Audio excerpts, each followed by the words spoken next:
Hi, my name is Leslie and today we are making arroz con leche.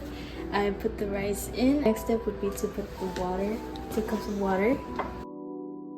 I'm gonna put it on high heat. And then we're gonna put 1 cinnamon stick for flavor. Now we wait until it boils.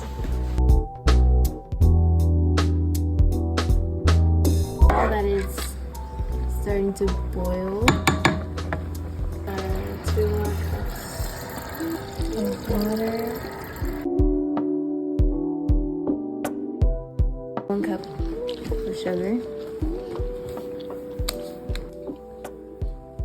Now we will start to mix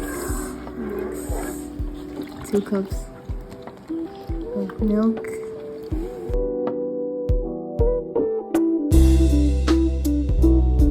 So now we're gonna leave it half covered until it starts boiling. Once it starts boiling, let it